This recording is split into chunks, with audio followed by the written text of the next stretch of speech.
How's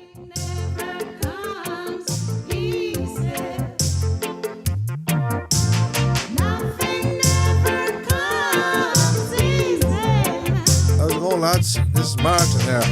This is Dean. I'm the traveller man. And I'm the countryman. So we're back, episode 2, a traveller and a countryman. Podcast. Yes. What do you think of the first one, Martin? I think it was okay, but it's not up to me what to think. I'm hoping that everybody else likes it, not just me. Well, how do you feel about it? Like, you hadn't done a podcast before. I listened over to it. I've never done a podcast before, no. But I listened over to it, and I thought there was some parts of it interesting. But as I said, hopefully everybody else will find it interesting. It's not just me to say that it's interesting. And how, I was thinking about this actually, how was it hearing your own voice back? My own voice, I don't like hearing my own voice. Most people don't like the first time to do it. I'm kind of used to it now. Yeah. But most people get a bit freaked out when they hear their voice back played back. They get a little bit embarrassed. Right? No, I don't pass a bit of heat of it, honestly. It's not a problem for me. It's about time I heard my own voice back because I never get a chance to talk. You talked the head off a hammer. You were a good talker last week. Yeah, but sure, look, it all depends what comes to you, like, you know what I mean? Sometimes you can be in great form for talking and sometimes you can be just making a mumble of things. Now, I know in our last podcast I did repeat myself a couple of times, and when you have to repeat yourself for certain things, yeah, it sort of makes no sense then, you know what I mean? Well, some things make no sense. If you got to repeat. I think you were just filling gaps. You might have been a little bit nervous. Yeah, but with you, I have to explain myself over and over and over before you get to understand what I'm talking about, don't you? Yeah, but that's the method that Coca-Cola use. They just keep on bombarding you with the message. Is that you know right? what I mean? Yeah. And then eventually it'll go in. So I think you were good last week, considering it was your first ever podcast or your first ever time sitting down recording. Yeah. You were great at answering questions, but asking questions I didn't really get many asked. You know what I mean? Yeah. Well, at the end of the day, you did start off with saying that you had an interest in travellers' culture. Yeah. So basically, I answered what I could to the best of my ability, and only what I sort of, let's say, I know a bit more about travellers' culture. Obviously, I'm a traveller at the end of the day, so it's probably all down to what questions you ask. You know what I mean? So obviously there's different answers for different questions, like, you know what I mean? And you know how it is, it leads from one thing into another, like, you know what I mean? So we're going to leave the floor open for you to ask a question. So, yeah, well, what I'm thinking is, you're saying that you were the one who was asking all the questions. Yeah. That's fine, I have no problem with that, and I don't have a problem with answering them either if I can. But I was just wondering myself, why are you so interested in travellers, Dean? That's what I was just trying to think. Oh, that's like reverse psychology. Come on now, it's give it a shot. Why am I so interested in travellers? Yeah. One is, I live in Ireland, and there is a group of people called travellers. Yes. When I was a kid, where I grew up in Ballymun, on the site where you are, I used to play there. Yes. As a kid. And when I was about 7 or 8 or 9, I can't remember the actual time, there was a feeling that went around the community, don't be overplaying with the traveller children. It was that in the settled community? In the settled community. What do you mean there was a feeling? Are you saying you were told this? Told this by adults. But were you told it by your parents? No. I think I might have been told it by me. I think I might have been told it by my parents, but you I can't don't remember. But I do know there was a sense around that time where all of a sudden the bogeyman was the traveller, and I didn't see it up until that point.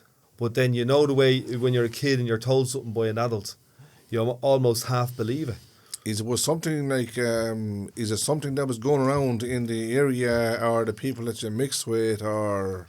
Later on, as an adult, in retrospect, I think I know where it came from. How long are we talking? Like, you're nearly 50 now, yes? I'm nearly 50 now. So how long are we talking back? This is about 1980. No, how old would you be? 7, 8 years old? I'd be like 7 or 8 years old. Okay, and you were actually allowed to go onto a traveller's site?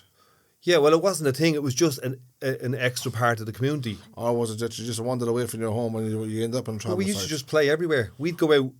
I think you might remember this. We'd go out as kids and you just ramble and roam everywhere. What age were you on that site from? I started off coming into that site.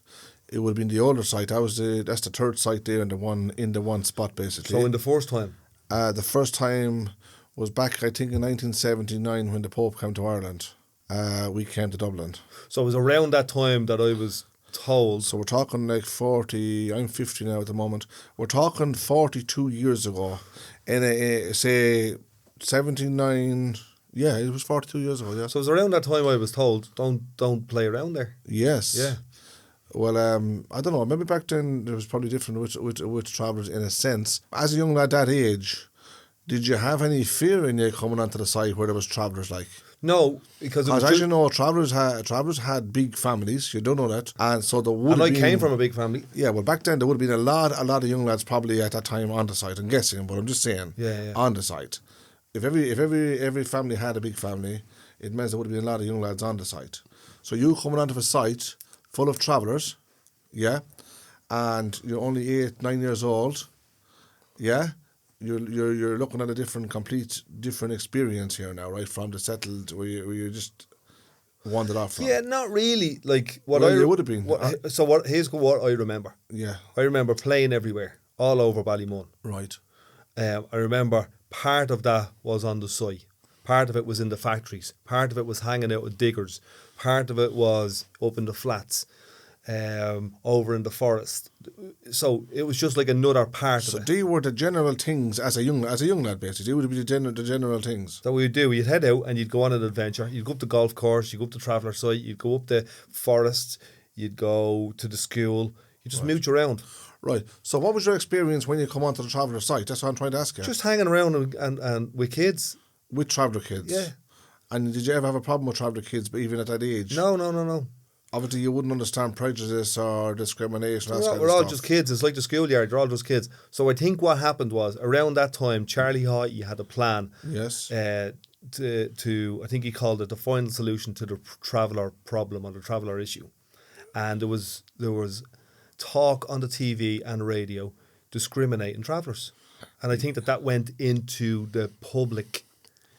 What was the story with Charlie Haughey? I don't remember that now. I wouldn't remember. So Charlie Haughey brought out legislation or a policy in government. Was it good or bad for travellers? Well, he wanted to basically get rid of the travelling people. He wanted to get rid of travellers. Yeah. So he's gone now and travellers are still around. He's gone now and travellers are still around. Well, without a doubt. Absolutely. His plan didn't work then. No, it didn't work. It was unsuccessful. I've never actually thought about that. That's the first time I've ever had that thought. That he is gone. And travellers are still here. And travellers are still here. Yeah, that's right. And many's a person has tried to make decisions over travellers. That's a beautiful thing to say. Now, don't get me wrong, there is some good people who make decisions for travellers, who make good decisions for travellers. Because why? Because they care about travellers. If you understand what I'm saying, we have all sorts of, let's call it, our governments, if you like. You have 10 bad ones, but there's always one good person who will speak up that little bit. Like you can't take that away from them, like, you know what I mean? But yeah, back to that thing where we were saying there about Charlie Haughey, he's gone, we're 40 years on, and travellers are still around. And a majority of travellers are still in the same areas, if you know what I'm saying. For instance, if you go, right, Ballymun, we're talking Ballymun, right? Travellers are still in Ballymun. Now, a lot of travellers have moved off, and a lot of them are still there. If you go any part of Ireland, there is still travellers in the same areas. So Charlie Haughey's plan didn't work, did it? No, it didn't work. But I think it was effective in making a separation between basically it was traveller effective and settled people. It was effective in turning the settled community against travellers. Yeah. Is that what happened? I think that's what happened. That is what happened. Yeah, well, there you go. And I think that still happens today. It still resonates today. Yeah. Because if you talk to the average settled person or the average countryman in Ireland, I mentioned this in the podcast, the first podcast. Sorry, yeah. I have a feeling that I know that they would be afraid. They'd be afraid of travelling people. There'd be a fear there. But the thing about it is, we had likes of Michael D. Higgins. Yeah. Now he knows travellers. He knows travellers. He has went to certain what do you call it? Not entertainments. He's went to certain places where travellers have been like awarded this or awarded that, or you know what I'm talking about. We had Mary McAleese. Like when the site opened up, the site where that's present now that we live in, when that opened up like 25 It's 25 years open now. But as I told you, this is the third site. There was 2 sites before this, okay? What's the site called, just so people know? It's St. Margaret's Park That's where you are. in Ballymun, yeah. Now, the other thing about it is, so she came along, and there was a new centre there where they used, it's like a little community centre in our site, okay? And basically, there was a women's group where they were working through FOSS, basically, if you like. So Mary McAleese came along. Just like Charlie Haughey. She was the president. No. No, I'm saying it's well gone, just like Charlie Haughey. That's 100%. Mary McAleese came along, and as a good gesture, with respect for travellers, to be honest about it, she came along and opened up it was called the grand opening of the centre, basically. She actually landed in a helicopter at the same time. Like Pele. It was nice. It's actually good because the kids was around there and they were looking at the helicopter and getting in and out of it and all that sort of stuff. I don't want to go off on a tangent, but do you know Pele arrived in Ballymun in a helicopter as well? The footballer? Yeah. No, I don't know that. I didn't know I'll that. tell you that story further down the Tell me in line. a few minutes, right? So she did show great respect for travellers, being honest about it. And she, as I said, she landed in her helicopter in the middle of the site, and she done the grand opening of the community centre. But it was great because it was starting off a women's group as a workforce kind of thing, you know what I mean? Now, it lasted for years and years and years. But I think the fact that she gave it her backings, it was great. It was a good, very, very good support. And it made, obviously, it made the travellers feel great about themselves as well, you know what I mean? Yeah, and I think someone like That was Mary involved. McAleese or Michael D. Higgins are very Michael D. Higgins, very tolerant, open people. they are, and I think he's great when it comes to the travelling side of things. There's a place there in where the travelling sort of, well, not the travelling community works, but it's not Pavy Point. It's to do with Pavy Point also. But you have another place there on North Circular Road as well where the travellers works, yeah? What's that called, you know? Oh, yeah, I'm trying to think of It's the not name. Exchange House, is it? Exchange House, yeah. That's another one, Exchange House. But anyway, we more or less call it the parish office. Oh, okay, very good. It's the parish of the travelling people. Basically, you have a couple of priests there who will be dealing with the travellers community in the line of, for instance, if there was a christening. Now, communions are done in the schools, okay? If there was a baby to be christened, the traveller, say 90%, probably 95% of the traveller people would go to this parish office. The parish of the From travelling Dublin. people. It's on the North Circular Road. No, And in the Dublin diocese. Diocese, okay, Yes. yeah. They would go there to get a priest. Now, this has been happening for years and years and years. didn't know anything about it. So those particular priests got to know almost every traveller in Dublin, the best way of putting it. But anyway, they would go there to get a priest for to do the christening, basically. But the moral of the story was that Michael D. Higgins, anything that was taking place among the travelling people's workforce, if you like, there was a lot of travellers working in these, and there still is today. He would, I'm not saying he would be involved every single day in it, but there'd be certain things coming up, and he would attend them, and he'd get into photos, and he'd congratulate the people that needed, say, that were to be congratulated. So it gave them great spirit. It gave them great spirits, if you know what I mean. It lifted their confidence, The as well, confidence. their spirits, anything in the likes of that. Confidence, that's one of the things that It interests made me. them feel good about themselves in a sense where they actually had a president coming here to watch whatever was going on or whatever. He was interested. Yeah, whatever it was, yeah. Made it that he was interested also. So you're asking me why am I interested or fascinated with travelling people, and one of the reasons I am is because confidence. When I talk to travelling people, one of the things that I get from them is that there's a lack of confidence In the travelling community. in the travelling community. There is, but some of them are good now. Some of them are very confident. But the thing about it is, the majority of them, yes, have a lack of confidence, and sometimes it can boil down to being like shy, or first time experiences with I'm not the most confident guy in the world. You know what I mean?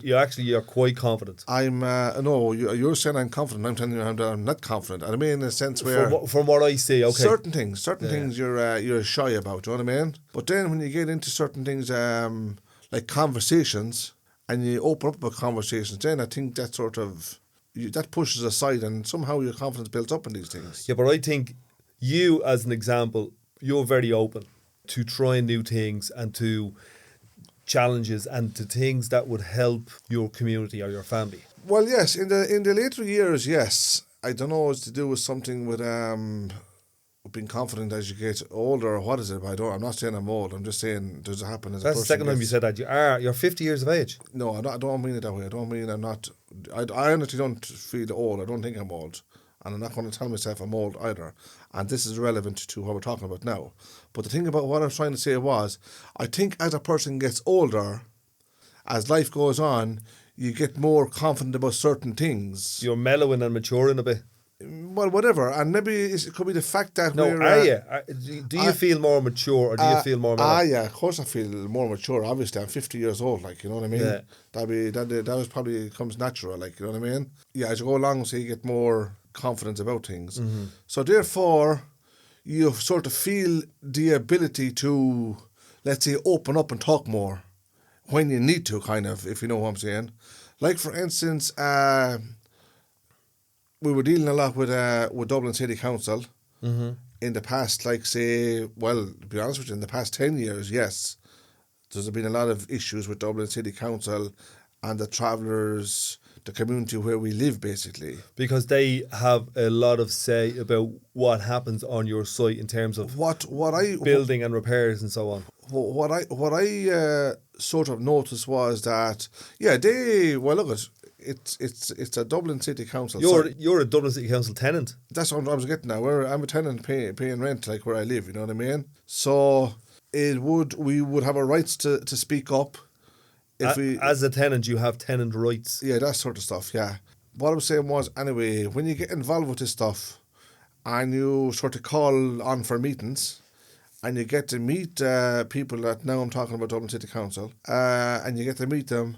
You feel like someone has to talk up here. So basically you're just saying sort of not exactly what you want to say, it's what you feel that needs to be said. Mm-hmm. I think that's the moral of the... But anyway, things like that builds up your confidence. Yeah, so when you have when you have to be a voice in your community that speaks up, you get a bit of confidence from that, or you get experience from it. I think you're actually, how would I say this? I think you're actually pushing your confidence, being honest about it. Because you know there's no point sitting back and saying nothing, because nothing is going to happen, nothing's going to change. But when you're actually willing to speak out and talk, that's when changes are made. Okay, so we're talking about really interesting stuff here, right? Because like you're doing a podcast, you're a traveller man in Ireland, doing a podcast with a countryman or a settled man. This, as I said in the last one, this really doesn't happen. And what I'm really interested in is why are you here? What do you think we can do with this? What do you want to get out of it? What change do you think will come from this? I don't know if anything is going to change, to be honest with you, because you might say you hope that it would, but in what sense? Well, I think, what do you think is changing in you? What do I think is changing in me? I don't know. I think I'm just having a normal chat here. It feels like a normal chat. Yeah. And I'm guessing that's what it is anyway. That's all it is. Yeah, well, there we go. There's nothing to get excited about, is there? Or nothing to get shy about. No, that's right. I'm not shy about this. But what I am saying is, people can be shy about these things. Do you get what I'm saying? Yeah. So then let's say if you're shy, it's destroying your confidence for starters. So then, let's say it disallows you to speak out. But if you're not shy, with a bit of luck, you probably won't be shy. I'm not saying we're not shy about everything that goes on. I had a chat about that with a young girl today. I was chatting to her and she was really shy. And I was saying, do you want to be shy? And she was like, no, not really. I says, well, where's your shyness coming from? Is it coming from me or is it coming from your friends? Or she goes, well, no, it's coming from me. I said, well, if it's coming from you, can I change your shyness? And she's going, no. I said, well, who can change your shyness? Herself. Yeah, but the thing about it is sometimes people are just naturally shy. You know what I mean? You can't, what would you call it? You can't like automatically take that away from them, like, because the fact is, if a person gets look here, you for instance, right, you bump into somebody, you don't know who they are, but you might get a little chat with them, right? And slowly, you're having a chat with this thing, that, or the other thing, right? But that doesn't mean you're going to be the same with the next person you bump into. Do you get what I'm saying, if it makes any sense? Yeah. There's certain people you talk to and you might be shy about talking to them. Yeah. Then there's other people that you might bump into and you might be shy about talking to them. But for whatever reason... Can you give me an example? For instance, if I just about know you now, right? I sort of getting to know you, okay? Now, the thing about it is, I can talk to you now like I have no bother talking to you, right? I feel, like, say, comfortable where I can sort of say not just anything to you, but I can slag you if you want, and probably you can do the same to me if you want. Yeah, we have a bit of a laugh. We can get serious. So, there's a bit of an understanding there then, right? But that means we're not shy of each other, right, in that sense. But the thing about it is, so I can walk out the door there now, right? The door of the studio, yeah? And basically meet somebody out there. Either I put my talk to them or they put the talk to me. Either one of us can be shy about talking to each other. So then there's no conversation, is there? I love the way you said that. I put my talk to them and they put my talk to me. Well, it either goes one way or the other. But the way you say it, I've never heard that phrase in my life. Well, you'd be surprised what I want to come out with. You said a phrase to me. You said a phrase to me a couple of months ago, right? And it was, if I'm talking to another fella, and it's along these lines, I take the shame out of my mouth and put it in my pocket. Sometimes you have to do that. I'm going to guarantee you. I think I was talking about... Most settled people that I know have never heard that phrase in their life. Serious? Never. I don't mind taking the shame out of my mouth and putting it in my pocket. What do you mean by that? It can mean a lot of things, being honest about. Well, I've no clue. I've no clue what any of it means. Well, do you ever hear the saying, if you don't ask, you won't get? So what to say, the dog that barks the loudest, the one that gets fed. Yeah, well, we can all go hungry if we don't talk up. In a sense where, like for instance, right, I want something. Yeah, if I'm ashamed, if I'm ashamed to ask about that something, it means the shame is in my mouth. Very good. So I take that shame out of my mouth and put it in my pocket. Then there's no more shame. I'm going to say what I have to say. But it's a shame to get that whatever it is I want. It's a shame in your mouth until you take it out. No, but it's just a saying. I know, but I'm trying to suss it out. Well, let's put it this way here. There's something stopping you from talking. Yeah. Something stopping you from saying what you want to say. There's something stopping you from asking for that something that you want or need even. So therefore, that's why I say, I take the shame out of my mouth, I put it in my pocket, and I ask for that something that I need. I love the way you're raising your voice. Well, that's how it is. That's how it goes. So for me, I don't know if it's the same for everybody, but it is that for me. Believe me. I take the shame out of my mouth and put it in my pocket. I heard that one years and years ago. If you don't ask, you won't get. If you want, yeah. Your ma used to say you might as well be looking at it than looking for it. Well, that's true. Yeah. You know. That's 100%. There's loads of them. But yeah, there's lots of stuff like that there. So what I was thinking was, anyway, as a countryman, what do you think of travellers' culture? What do I think of traveller culture? I think there's a lot of parts of traveller culture that explode my heart. In what sense? Well, there's community and family like I have rarely seen in modern times.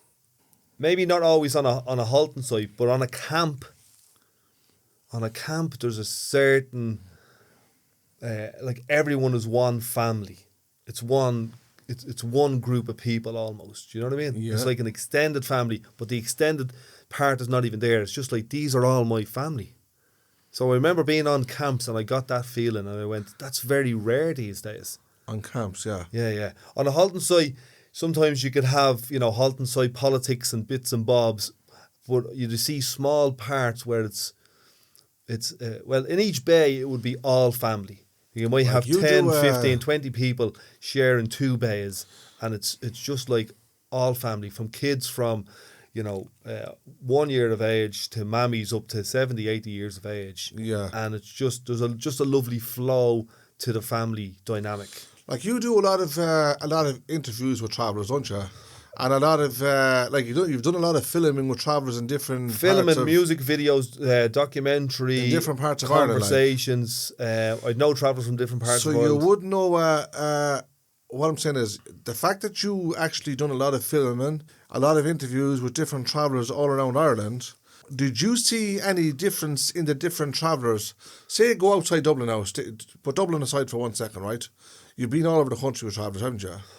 I wouldn't have had that much experience outside of Dublin, but I have some experience. Well, to me, that would be a lot of experience with travellers. Yeah. Did you see any difference in the travellers? Now, you know that, say for instance, right, the question would be, did you see any difference in the different travellers cultural-wise? I'd say down the country, they're more old school, old style, traditional Right. and there would be less tradition in Dublin. So, say for instance, take travellers now who keep horses now. There's not a lot of that in Dublin now, is there? There's not a lot of that in Dublin anymore. But there's no. there's a bit of it down the country, you know that? Well, you've got Certain less parts of it. restrictions, more space, More land, that's right. more yeah. land. Like Yeah. in Dublin, as you know, here when I was growing up in the 80s, there was no M50, there was no M1, and it was basically fields for the whole country. Yeah, that's right. And then we kind of got knocked in, and places like Finglas, Blanchardstown, Right. Ballymun, that would have travellers in it, kind of got their half their kind of access to fields taken away from them. You know. What I was asking you earlier on was about the fact that you're a countryman, yeah? No, I know you're a Dubliner, but you're a countryman to me, okay? I asked you, what did you think of travellers' culture? Do you see big differences between travellers and settled community in the lifestyles that they live? I would. I'd say, because of the size of the travelling community, I think percentage-wise, there's more people in the travelling community that have faith. Right. You know what I mean? So let's say you had 100 settled fellas and 100 traveller fellas. Yes. The percentage of settled fellas that have faith or to go to mass regularly or that pray would be less than a group of traveller men, for example. Yeah, so there's a lot more faith.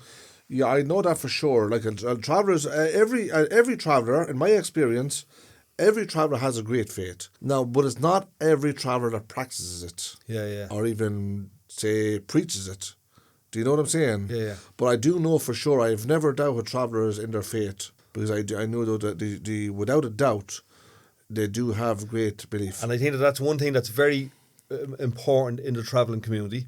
But then on the other side, and this might be, you mightn't want to hear this, or might be controversial, you might even ask me not to say it, the relationship between traveller men and traveller women is different than the relationship between settled men and settled women. In what sense? Well, from my experience, traveller women would have, it seems like, less opportunity to do things. Or Less privileges. Less privileges or less opportunity for freedom. Yeah, because part of that would be traditional, you see. A traveller woman, say, when she marries a traveller man, basically, she's not that she's signing up to anything, but she knows the culture. She knows that it's up to the traveller man to go out there, do a bit of work, make a few bob if you can, right? I know there's a big unemployment margin. I know that. Yeah. But on the other hand, anyway, she knows that. Not saying that it'd be rude to say this, but she knows that her job is going to be looking after maybe kids. And I know this, you have this in the settled community also, like cooking and washing, and she knows that her main job will be looking after the kids. Mm-hmm. Do you understand? Whereas the settled person, as far as I know, the woman would have the same job, but also be inclined to go out and find a job and bring an income back into the house. Yeah. Would I be right in saying that? You would. Recently, like I'm talking the last, say, 30 years, 40 years, yes, that's more than the case. Over 40 years ago, 50 years ago, definitely that wouldn't be the case. It wasn't happening. It wasn't happening. But could it be the case that there was no work for them? No, just the way the country was set up, the women weren't encouraged to go for employment. And, for example, if you're working in the civil service, say 30, 40 years ago, and it was a man and woman, and they, let's say they were going out with each other, and then they got married, she had to leave the civil service. Leave the job.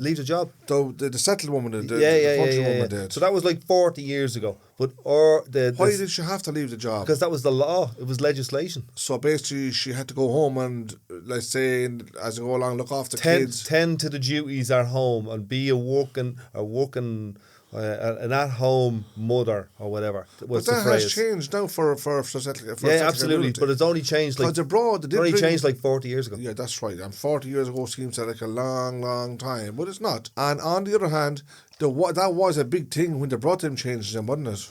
Absolutely, it revolutionised this whole country. It brought in a lot of change. It brought in changes where women could do a lot of things. Yeah, but in the line of women becoming, say Garda, women becoming Garda, women becoming train drivers, women becoming bus drivers, all that stuff, like a lot of that sort of took off from where they changed all these legislations where women were actually... It's not that women weren't allowed to work. It's because, as far as I know anyway, it's because employers weren't hiring women. It could be a case where they didn't think women was good enough for these jobs. Yeah, Would that be the case? I watched a great film. Like driving a bus. You see a woman today driving a bus. Do you know what I mean? I watched a great film about. No, I'm talking about settling women here. You'll never see. You'll never see a traveller driving a bus. Well, never say never, man. Well, I thought I'd never see. No, I said at the moment. At the moment, yeah. Never. I've never seen a traveller woman driving a bus. I've never seen. Like, I've never seen a traveller man like that. you doing a podcast. We never thought we'd see. We never thought we'd have a traveller woman in the dial, did we? Well, there you go. So anything is So possible. That's great hopes for a lot of people. Yeah, and we have three. I think it's three at the moment in Ireland. 3 travellers who are Gardaí. We have again. We have a lot of we have a lot of singers. Yes, we have a world champion boxer for a traveller. Who's that? Tyson Fury. I don't. He's not Irish. No, it doesn't make a difference. He's a traveller. I don't care where he comes from. He's a traveller, and he's representing the whole complete. Look, he's representing England and Ireland. I have a feeling at the moment he's representing the whole world. He's world champion. In the last 3 or 4 years, a lot of change has happened in the travelling community, and I think in the next 3 or 4 years there'll be an awful lot more change. Yeah, and maybe one of those changes is in women, in how they see themselves, in the jobs that they do, in the careers that they might choose. No, at the moment, there's only now, don't get me wrong, I'm not saying I know any travellers, women, or any that's related to me, because I can't say, yes, I don't. But I know that there is travelling women working, say, in certain jobs. There'll probably be small jobs, if you know what I mean, like, as I was saying earlier on about the thing with Mary McAleese, yeah? Stuff like that. But it's good. It gives them great confidence. Yeah. And it's actually a start. Now, there probably is travelling women down around the country that is in better jobs, office jobs and stuff like that. I don't know big... well, down in Cork, I think there was a group of them. You probably know more than I do because you mix them over with the travellers down around there. Exactly. Down in Cork, there was a group of women, traveller women, who all just... what's the word? Not qualified, from college. I think there's a group of about 40 of them. There was, and there was two from Dublin here as well, wasn't there? They passed all their, they became, well, not barristers, they became, I'm lost for it now. But it was great. It was a mother and daughter, actually. That was on. Like, it was a big thing on the news there last year. When the mother, they graduated. The two of them graduated together. They graduated. Yeah, that was a big thing for travellers. That's the first time in the history of the state that has happened. Yes, but these two women, as a mother and daughter, was even more special. Being honest about, and also these two in particular, like, you can imagine the amount of confidence that they have brought to other women, if you know what I'm saying, to allow them, like, to take a shot at being somebody, if you like. Yeah, and one of the examples I was using during World War I or World War II, there was a lot of women involved in the mathematics and the coding of how to break the Enigma machine that Hitler was using to code all his messages. There was women that done that, and it was one of the first times in modern history where men had to just shut up and let the women do a job that everyone just thought was a man's job. Yeah. But they proved... or they shattered that illusion that there's jobs for men and jobs for women. There's jobs for men and jobs for women if we allow that as men and as women. Because there's no reason a man can't be the person at home doing what you called earlier on the women's work. And there's no reason why a woman couldn't be the president of Ireland. Yeah, but that's a country man's world at the moment. What do you mean? Well, what I mean is not happening in the traveller community right now. Well, okay, you just mentioned you have a senator. There's nothing to stop Eileen Flynn becoming the president of Ireland. Yeah, absolutely. No, I wasn't talking about the president. I was being sarcastic about the other things you were saying. Oh yeah, there's no doubt about that. She could be, yeah, and who knows? She might be. Please God. I think she will be. She has the ability of being if she wants to. Absolutely, and I think that we have seen in the last number of years a number of taboos or elephants in the room or things we can't talk about just being shattered. I remember I was talking to my nephew the other day. He's a young guy from the North Inner City who's in Trinity College studying chemistry. First of all, he's from the North Inner City and he's in Trinity College and he's studying chemistry. You're talking about he came from a rough area. Do you know what I mean? He came from what's perceived to be a rough area. Yes. So I was talking to him about a few things, and one of the things I said was, when I was a kid here in Ballymun, I was in school, I was left-handed, and I was almost told to go home because I was left-handed. Sure, I know we mentioned a brief word about this in our our first podcast, actually. Do you remember the young lad in Boyzone who died? Yes. Stephen Gately. Stephen Gately, yeah. He came from North Inner City. He was from Sheriff Street, wasn't it? No, that was as it was perceived to be a rough area. That's where my dad's from. And but we do know that it was a rough area years ago. Yeah. But this I know it has changed as well, also down around there. Mm-hmm. But surprisingly, good talent can come from rough areas. Yeah, like he was a musical talent, and they travelled the world and so on. That's right. But there's also young guys, men and women, boys and girls, down in areas in town, in rough areas, in working class areas, let's say, that are doing barristers, computer science, all of that type of stuff. But it's good. I think it's phenomenal. Yeah, but don't forget, these are the things. One person can encourage another person without even realising that you're actually encouraging somebody. And that's my point about you on this podcast. Yeah. I think you, without knowing it... You're hitting back at me now, yeah? No, I'm just saying, without knowing it, you are going to encourage and inspire not just travelling men, not just travelling women and boys and girls, but settled people, country people. Yeah. Like I mentioned to me dad briefly that me and you might be doing a podcast, right? And he was like, that's so inspiring. He said, talk to me a little bit about Martin. So I said, well, Martin's like this, and he's humble, and he has faith and all this type of stuff. My dad said, you're at the helping me change my perception of travelling people there. Really, yeah. By having that very short conversation. Just by a small chat. Yeah. Being honest about it, there's a lot of information out there about travellers. Yeah. But the majority of it is all wrong. And where is that information? Well, it's come from the wrong people, for starters. So it would be stuff like news.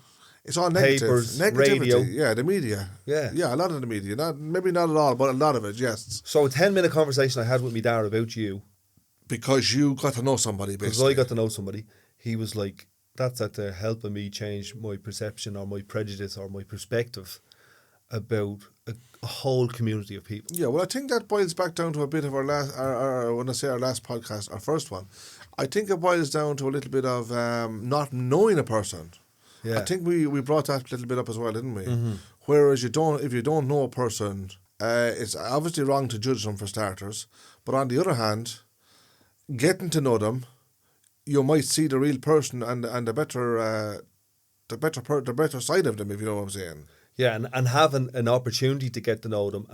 So there's the opportunity to get to know them, and then there's the openness to want to get to know them. Yes. So my dad had both of them. He was open to it, and he allowed himself it to happen. He gave himself the opportunity to do it. He sat down and he went, right, I'm going to listen to my son here about this travelling fella who seems to be hanging around with a lot. This Egypt that you're hanging around with. This Egypt.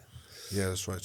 You know, getting to know. But that was good that you're what you're saying there. You got him to, but in changing his perspectives, did he have a bad perspective of a traveller? His would probably be typical of settled people, as in their stories or the ideas they have in their head about travelling people comes from the radio and the TV and the paper. Right, that's fine, and that's not good sometimes. The other thing about it is, could it be, say, your dad probably never mixed with travellers, did he? You got to know travellers. I think you said that, did you? He met you very briefly, and he met Haughey Maughan very briefly as well. Right. I think he sat in Haughey Maughan's. Yeah, but that's probably only recently, though. That's only recently. Yeah, but what I'm getting at is, if, for instance, if he never knew travellers and he never met travellers, could it be something that's in his mind for the last 30 years?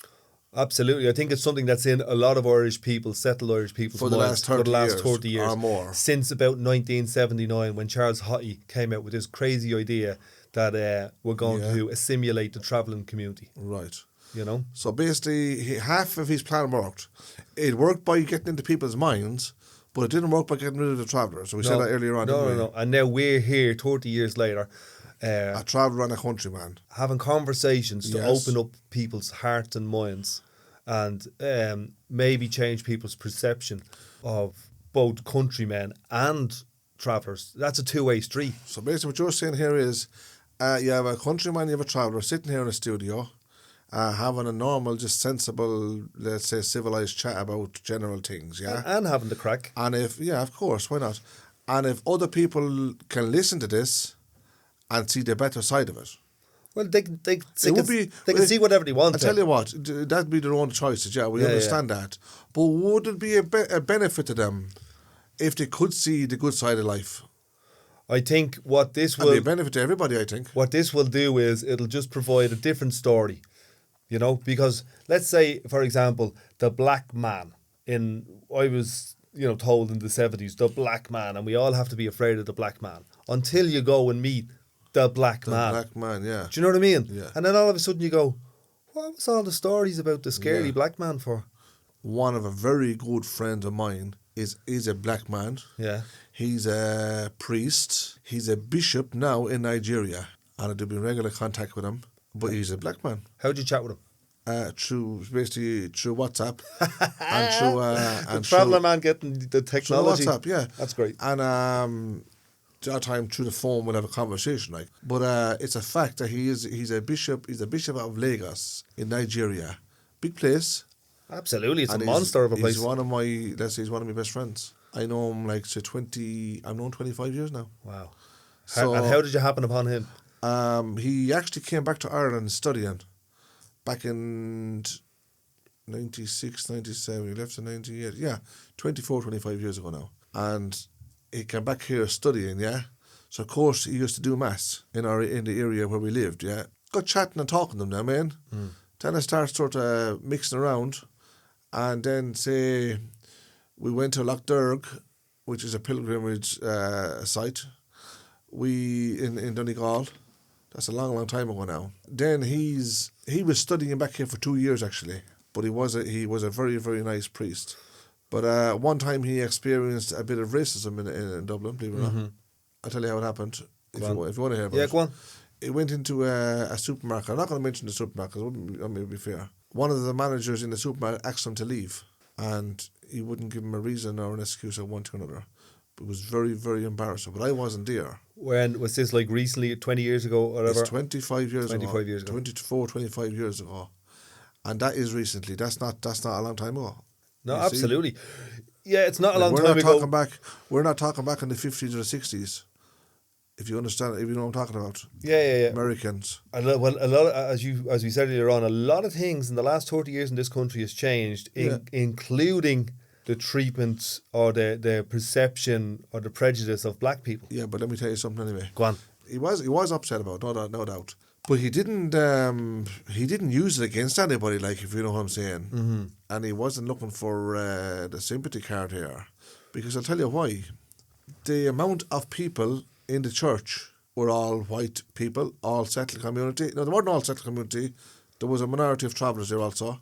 The settled people in that church, they absolutely adored him. They loved him. So it wasn't the case everywhere, if you know what I'm saying. It was just that particular moment. Yeah. For one reason or another, this guy in a certain shop took it upon himself to look at. I'm gonna put this black guy on my shop. So he was without a doubt racist, and was thinking the wrong things about this. But what he didn't know was this man was a priest, and now he turned out to be the Bishop of Lagos. But what I'm trying to say is that all people are not the same, no matter how we think.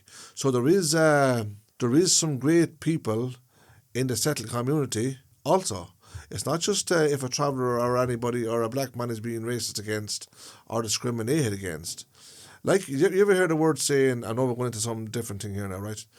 You ever heard the word saying about, now this all started off because of a black man. I'm telling you, I knew a black man, and he was a good friend of mine, and he's a bishop in Lagos now, right? That's where this came from, right? Did you ever, you've heard the word say where, we can't tar all these people with the one brush. Yeah. You mentioned it before, don't judge a book by its cover. That's 100%, Yeah. So what I am saying now is that I can't tar all the settled community with the one brush if I wanted to. So I'll just point it out to you there now, where one person in the shop told this black man to get out of his shop for no reason, but yet we have 100 people in the church who actually adore this black man, loved him, and loved the mass that he was giving out, if you know what I'm saying the mass that he was saying, loved his conversations through the mass, got to know him, so they knew him then, didn't they? That's what I'm trying to point out. Yeah, so if that fella took the time to get to know him, he might have seen a better person. He mightn't have put his prejudice first. Yes. So I was just thinking there, because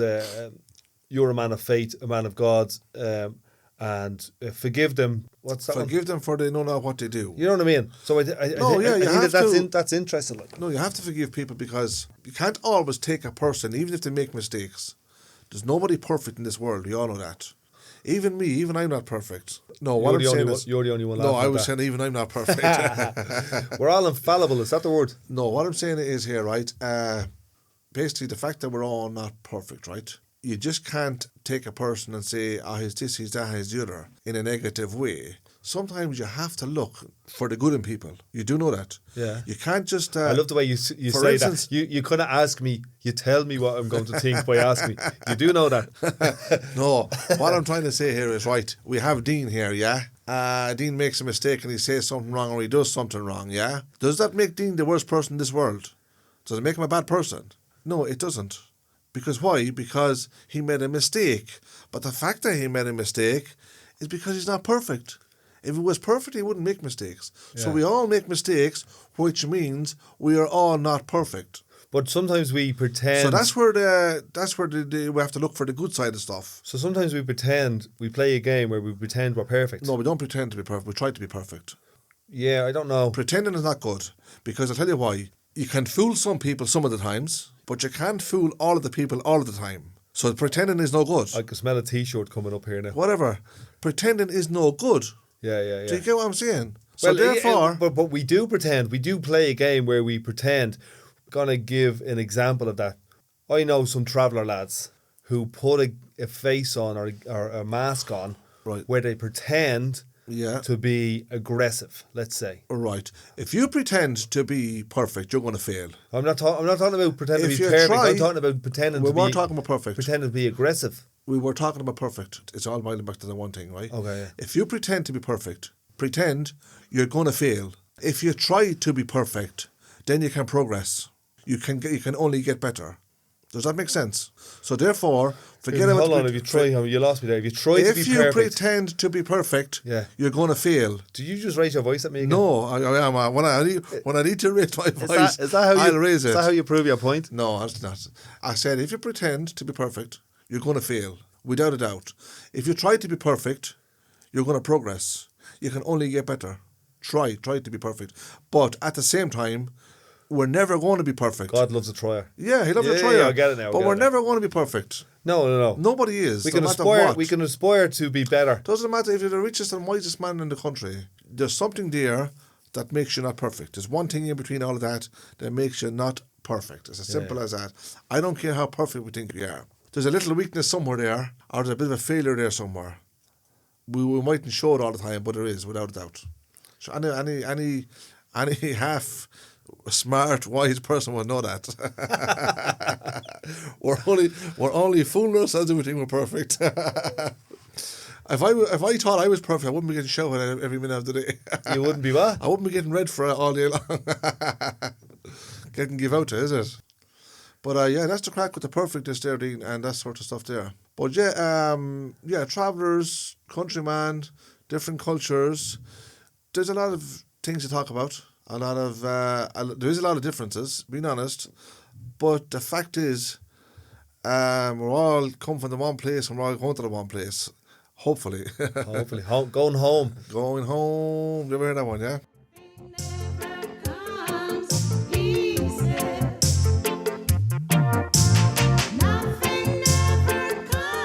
I like that one you put, so we have music at the start of the podcast, which I had a different song picked out and Martin picked out this beautiful one. It's a stunner. But I did tell you I like a bit of good music. But what is it? What's the lyrics of it? I think something about nothing ever comes easy. Well, it's true, isn't it? What does come easy? If you want something, you gotta try hard for it, no matter what it is. So I think them couple of words alone is how would you call it?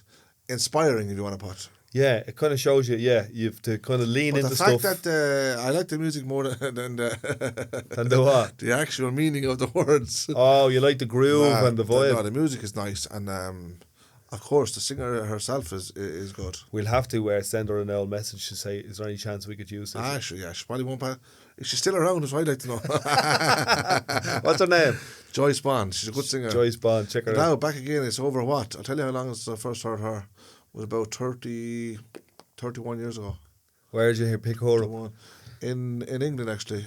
I was over there for a little while, and a friend of mine had one of them. It was actually a tape back then, the old tape. But now you have her she's on the internet, and she has actually a lot of songs, some good stuff though. But it's just that sound of that bit there I like. It's kind of has a I reggae. hope everybody else like it. I think it's nice. It has a reggae kind of. There's Well, a it little is bit of reggae. there's It a little is. bit of gospel-y vibe No, as well off it. There is, and you've heard of reggae country, haven't you? Oh, I haven't. Country reggae. No. Well, you're experiencing it there now, aren't you? That's what that is. So it's kind of like, kind of gospel-y. Gospel and country is very close as well. You know No, what I I'll mean? tell you what. See, sometimes you can have the words of country, but then you have the sound of reggae. Yeah. So very you put the good. two together, what have you got? You've got country reggae. Country reggae, that's a whole new genre for me. We're establishing something here, are we? Yeah. What are you mentioned before, but you didn't really go into it, your connection with UB40. You hung out with the lads. Well, let's put it this way. I wouldn't say. Oh yeah, I did. I hang out with them. Yeah. I tell you what it was. We were in Birmingham, and we Were went. you living there at the time? I was living just for a little while. Like Yeah. We went down to had a big studio in the city, basically in Birmingham. Depp International was the name of the studio. Very good. But we went down there, myself, my brother, and my son. Now, he was only young at the time as well. And we got to see all the group, basically. As it was to be, they were coming out of the studio at the same time. Ah, right, okay, so you just happened upon them there. No, we went down to the studio. We went down to their studios. For what? How did you get the connection? No, we knew UB40 owned the studio. All right, so you're a UB40 fan. We went down. You were in Birmingham, you went down. We went down there, and we got, as it was to be, they were coming out. Right, okay. So you out were of the stalking you were studios. stalking No, we them. weren't stalking them. No, we just happened. It just happened to be as we went down to the studios. What were you doing down the studio? Well, what happened was we got to see them. So I'm You were sure like that's. you were like a I'm fanboy sure that's with the what we wanted t-shirt to on do. and all. I know. We went down anyway, and they were just coming out of the studio at the same time. So we got some pictures with them then, didn't we? And they asked us to come down to the pub. No. This is no lies, honestly. They asked us. There was I can't remember the name of the pub again. I'll think of it later on. But they asked us to come down to the pub. They said we're heading up to the pub. You're welcome to come down. And this is the truth now. And we went down. What age were you now? Tell you what happened. We went home. I was about 20. This is like 23. It was back in 1999. It was. Yeah. That's when it was. When they asked us, of course, to go down. So we went home. They said we'll be down in the pub about a half an hour. We went down back home, basically. Our house is only 5 minutes from the studio anyway. And we went back up to the pub then. And we just had a couple of drinks. And What did you go home for? To get freshened up and all? We had a couple of drinks, and we had no phones that time. We had to go home and tell the girls where we were. We're going to meet UB40. What? No. Yeah, absolutely. And you stayed there. Sure, it was good. Like I've listened to UB40 since 1986. Wow. Was the first time I heard them sing. Yeah. That good song they have, Red Wine. It's still popular, isn't it? No, I'm not. I wasn't saying wow that you listened to them from 1986. I'm saying No. wow that you at 19 years of age you got to go down and hang out with the Myself, lads I'm a young lad. that you're at to been listening to for the No, it last was a little bit more 6 or than 7 years. No, it was a bit more than 19. It was What year were you born in? in 1971. So it was different. This was 1979. 1999. 1999. 26 or 27 I was. Ah, very good. I was still young. But you'd have been listening to them for a good 10 year. I would have been listening to them since 1986. So yeah, I really liked them singing. Like there's no doubt about I that. was the same. Like I was in Ballymun in 1986. Yeah. I was about 13, 14 years of age. Yeah. Bob Marley, UB40. Well, they would be the main. They were the main thing that most people around this area. We went from the house up to back up to the pub basically, and we had a few drinks, a few games of pool, and some photographs, and a bit of crack, jibing and messing and joking. And at the same time, one of them was actually on an interview on the phone, basically. Oh, very good. The phone through in the bar, basically. It was great, to be honest about it, because the fact that I actually liked UB40 singing, it was good to actually meet them, yeah. But they were genuinely nice lads, no mistake about that. And you still have photographs? Lovely, I think down to earth lads. They were just like chatting and joking, and what normal people do, they were doing it, having the crack, the best of crack. And then we had the young lad with it. He was only, it's my oldest lad. He was only, back then, he was only about 8 years of age. And I had a great respect for him also at the time.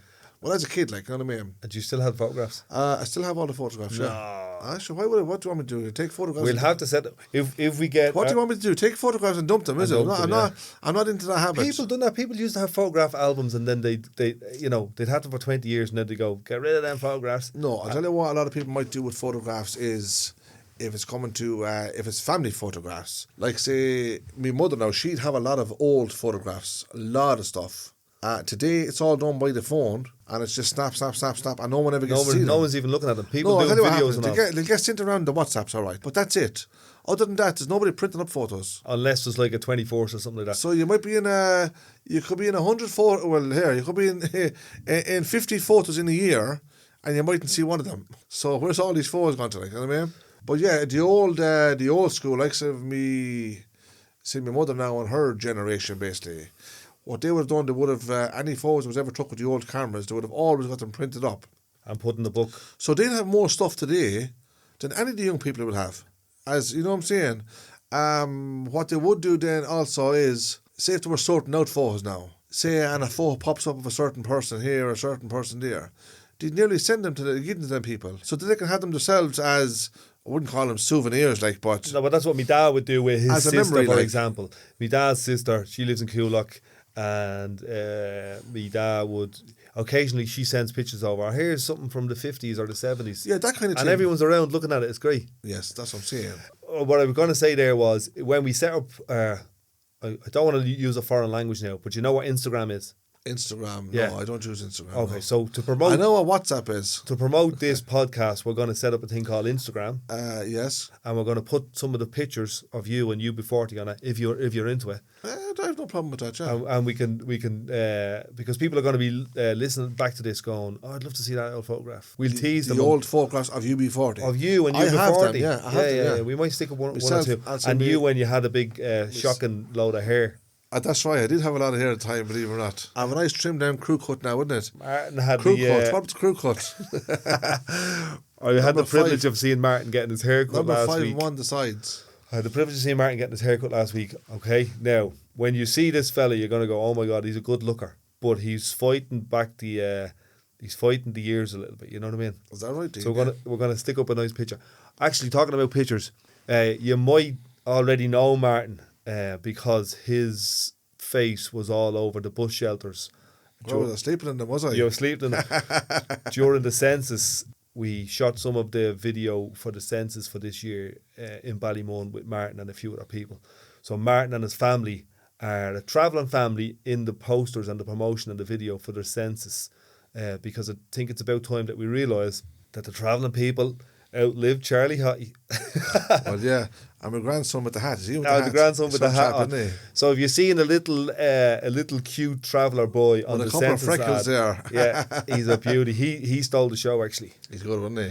And I find that really interesting that a young traveller boy can steal the show. You know what I mean? Yeah, God because bless in that you had, older people, you had black people, you had disabled people, you had all types, but it was a young, cute traveller boy put them all We had in second place. It's like the Clint Eastwood film. We had the good, myself basically. Yeah. The bad. Sorry, Dean. That the was ugly. me, yeah. That was you, yeah. I was in it as well. We had the good, the bad, and the ugly. But yeah, it was that's a good experience. I was looking at an old photograph of myself from the 80s. I looked like something out of Oliver Twist. Ooh. I'll stick it up on the Instagram, but it's just how we were in the 80s. As I said, we used to just open the door in the morning, grab an old slice of batch pan, and you'd be gone till after the Dean, sun went down. I have to correct you on this one. Before Go on. Before we start putting photos of you up on your, what do you call your Instagram, is it? Instagram, well done, man. Yeah, we want to get a foot on this first and get started somewhere because we don't want people saying, I don't want to do that. Want to see your photo, yeah? So this is the second episode. I think it feels a bit more freer and relaxed. What we'd really like is some feedback. Let us know what topics or guests or whatever you might want us to have on.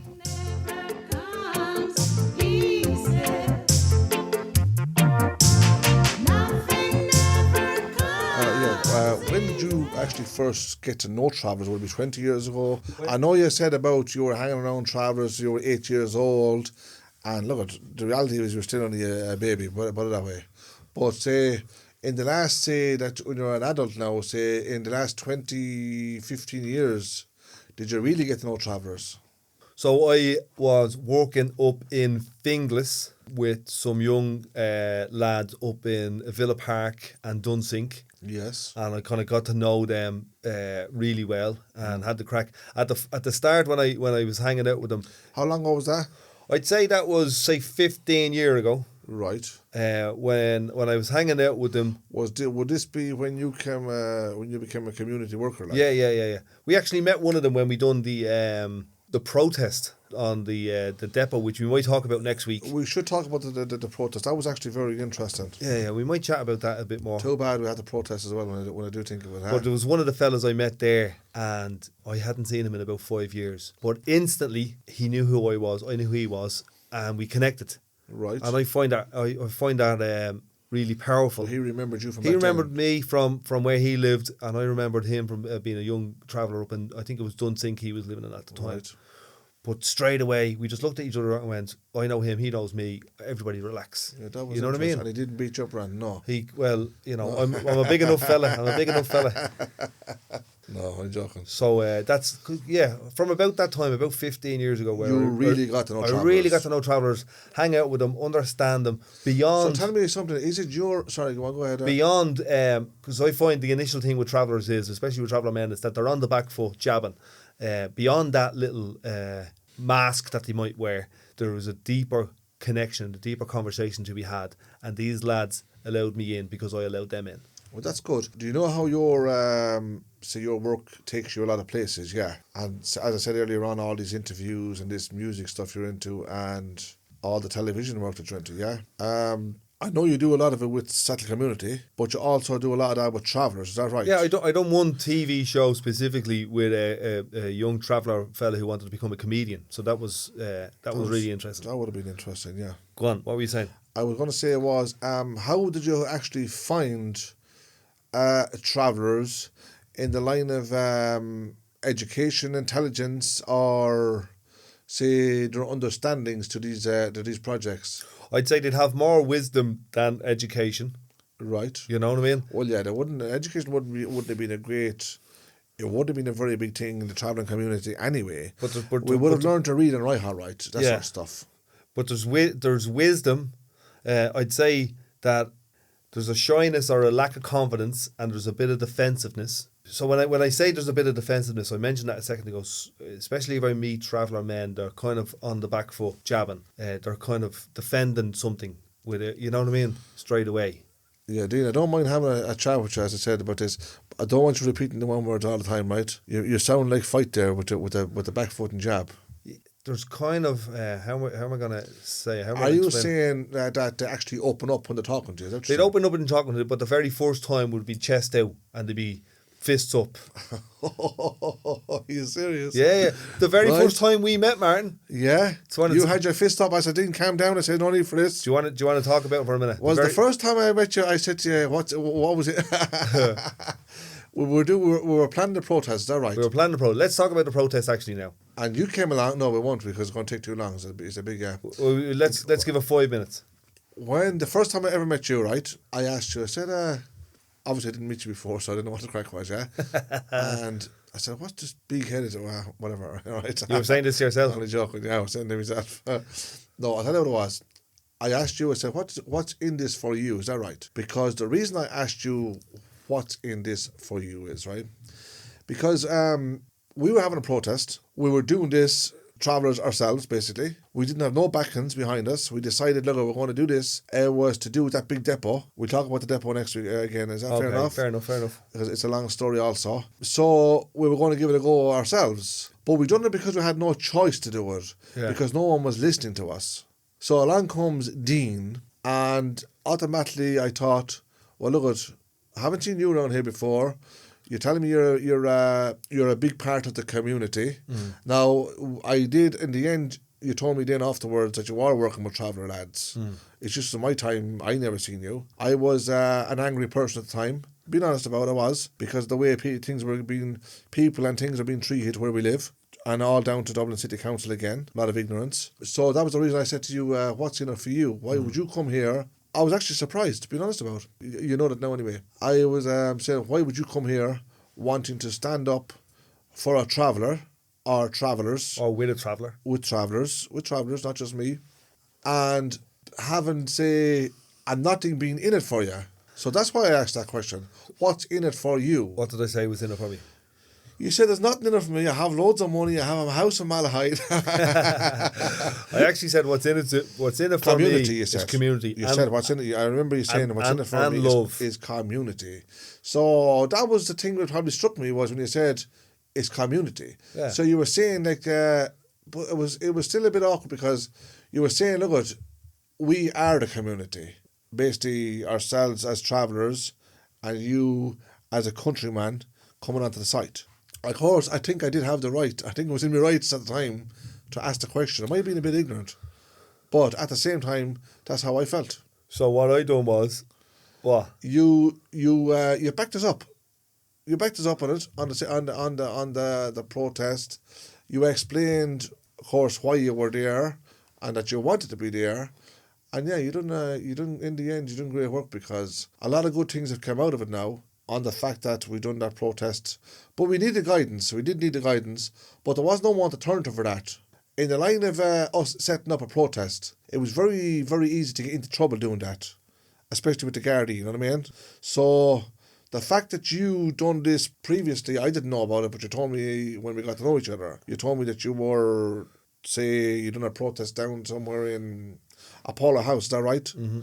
Yeah, now that was a big thing, all right? So the whole country knew about that, but I just didn't know that you were the you were the instigator. I was the chancer. You were the man that was doing it. So that was interesting also. So yeah, then you told us exactly how to go about the protest. So we're going to talk more. And thank God no one got arrested. Well, that's part of the strategy. Yeah. We're going to talk more about that maybe next week. Please God. What brought us onto this conversation was putting your fists up. Because what happened, you said to me, what are you here for? What are you going to get out of this?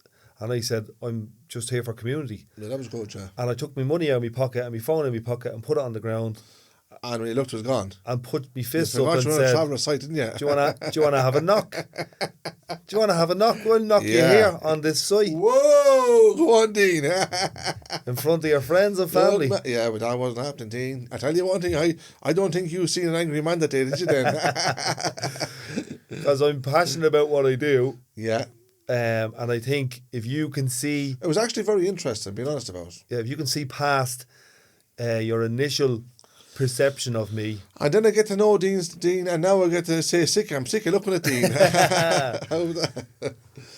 But yeah, look, we all have a story to tell, haven't we? Yeah. And it was interesting, and a lot of progress has been made since that, being honest about it, yes. But also, I think what might have opened up the council's eyes on a certain part of it also was that the fact that we actually had a settled man who's big in the community, who has integrated with a lot of travellers throughout Ireland, who is into all this stuff where you're filming and, say, recording, interviewing, all that stuff. I think that played a big part also in it. It meant that we had your backhands at that stage. And I guess, I'm guessing that that's what did open up a lot of the eyes in the councils also. In Dublin City Council, yeah. Yeah, we had a different... There was a lot of ignorance. We had a different strategy, and we had evidence as well. Mm-hmm. And we also had... We had Rona. We had Rona also at the time. We had Unite Union on board as well, yeah. Who does the protesting, which is a big hand in the protesting, because it's what they do. Is that right? Yeah, and also I think it's all like it's simply it was part of fighting for people's rights also. Yeah. And you took a step forward because you joined the union. Well, that was good too also, yeah. You know what I mean? Yeah.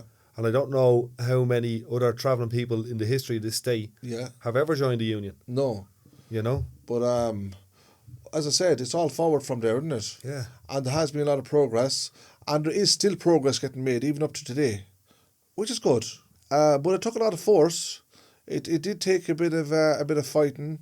It took a lot of getting meetings together, or like say asking asking for meetings. But that's only a brief rundown on that there. I think We'll we'll have get a proper chat about that. we'll get deeper into it next week because We'll get from it is fascinating as We'll get from the start. as an example of what we can do together in this country if if when we get past our anger and our emotions and we start to use community, unions, intelligence Yeah. and different strategies to achieve our objectives. Yes. Anything is possible. My dad was telling me about the church he goes to in Benidorm, and they have gospel there, and it's one of the Beautiful. things. I love it. Do they have that here? I love it. Not enough of it. I'll tell you who has gospel song here. Yeah. Say what would you call it? It's not the different religions, it's the different people, say from, just say, I'll tell you who's good now. The Nigerian people are good. Absolutely. You would love listen to them singing in the churches. Now, I used to go to a church in town, and there was a group there. It was a Catholic church, Catholic mass. But there was a group there, and actually, you know what they used to sing like? They used to sing gospel songs, right? Mm-hmm. But they had that country sound to them. And I mean, absolutely used to love listening to them. They could sing, I'd say, through the mass, and they'd say afterwards, they could sing probably 5 songs through all of that. But what they used to do then, after the mass, they go into there was like a side room in the church. It was a fairly big room, like it would hold, let's say 40 people comfortably, if you know what I'm saying. Yeah. Right. But again, they set up all the equipment for the singing and the guitars and all the instruments. And they sing the gospel songs. But they could sing like, within the length of time, they could sing probably 10 to 12 songs. It was the makings of an album, the best way to put it. Wow, yeah. But it was absolutely do your heart all the good in the world. Oh, I'm telling you, I used to love it. Do your heart all the good in the world just listening to them. It was totally different, completely different. I'd love to do it with you. Go along with you. Yeah, but then what you had the words of God in these songs. Yeah, built into it. So you had the country, how would you call it, the country sound. Yeah. And you had gospel, the words of the gospel. Yeah. Within that, then the music, of course, it's what all makes a song. And now putting these 3 things together makes a song. But it's there, But and it's it was live. It's live as well. So let's say, for instance, right, I like the words of the gospel, right? Now, then I have it in music, so I'm getting even that much more out of it. But I don't know, does everybody like this? But well, I think people do. Like, I enjoy it. Bob, well, everybody likes music. We talked about Bob Marley last week, and I'm going to mention him today. Bob Marley, the message is in the music. Yeah, that's exactly 100%. Do you know what I mean? Yeah, and it's love, and it's unity, and it's liberation. He tells some good stories in these songs, doesn't he? Unbelievable. And majority of it's all true, to be honest, because where he came from this is what was happening. Yeah. There was poverty, there was trouble.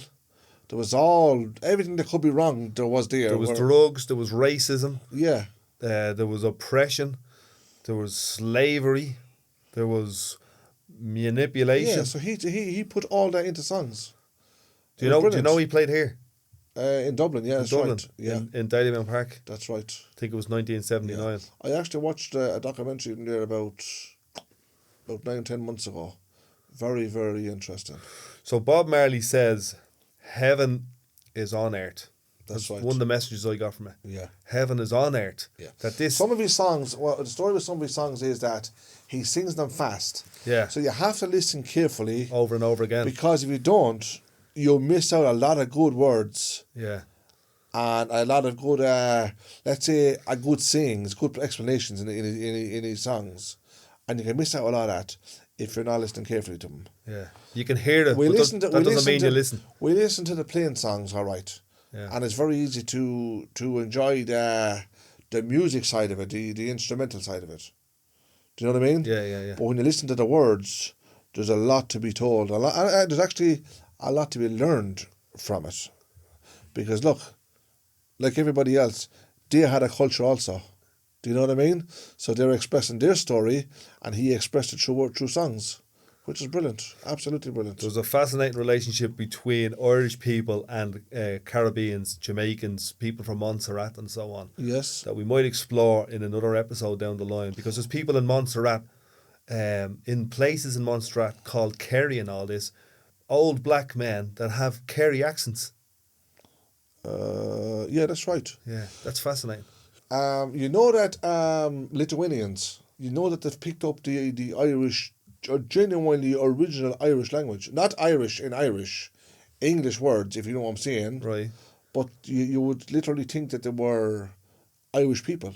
Oh, so they got they're speaking the English language in an Irish accent.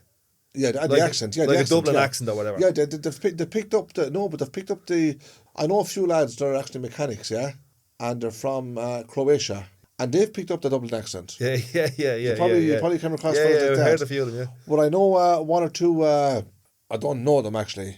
Lithuanians, yeah, and I actually bought a car off them, yeah. But while I was on the phone, not only you probably laugh at this. Not only did I think that they were Irish. You thought they were settled people? No, worse again. What? It's not worse again. It's You better thought, again. you thought they were travelling men? I thought they were travelling men on the phone, and that's facts. There's no doubt about that. You might ask me, how do you manage that one? Am I stupid or something? What? But anyway, What's a traveller sound like? how did I know? When I got down there to buy the car off them, yeah, got talking to them anyway. Next, they started speaking their language, as I call it, their language. Yeah. Lithuanian language. I said, what the heck? I said, how did you learn that language? What language? So the language of speaking. I'm Lithuanian.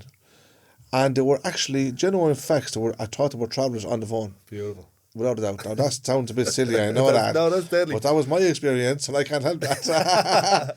But the thing about it is we don't want to piss people off talking too much about travellers, That's okay? twice you're at the course in this podcast. Sorry. There's only, I didn't mean to, I didn't think it was a curse. It wasn't actually a curse.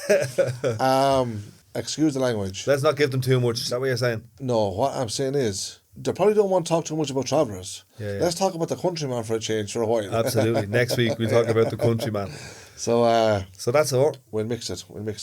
So that's it for now, is it? That's the one now. Well, I'm out of here. I'm going to walk up before I get kicked out. What's the song again? Nothing ever comes easy. Dean, please don't do it. Stick to the day I job. tell you, if I was as good looking as I could sing, we'd all be millionaires. You're going to destroy that song and people will never want to listen to it again. Take a handy, lads. Well, best luck, lads. Take care. Bye. The old traveller and the countryman. Yeah, the traveller and the countryman. Let us know what you think. Come back to us. Give us a bit of feedback. Yes. We'll see you soon. We'll see you on the road.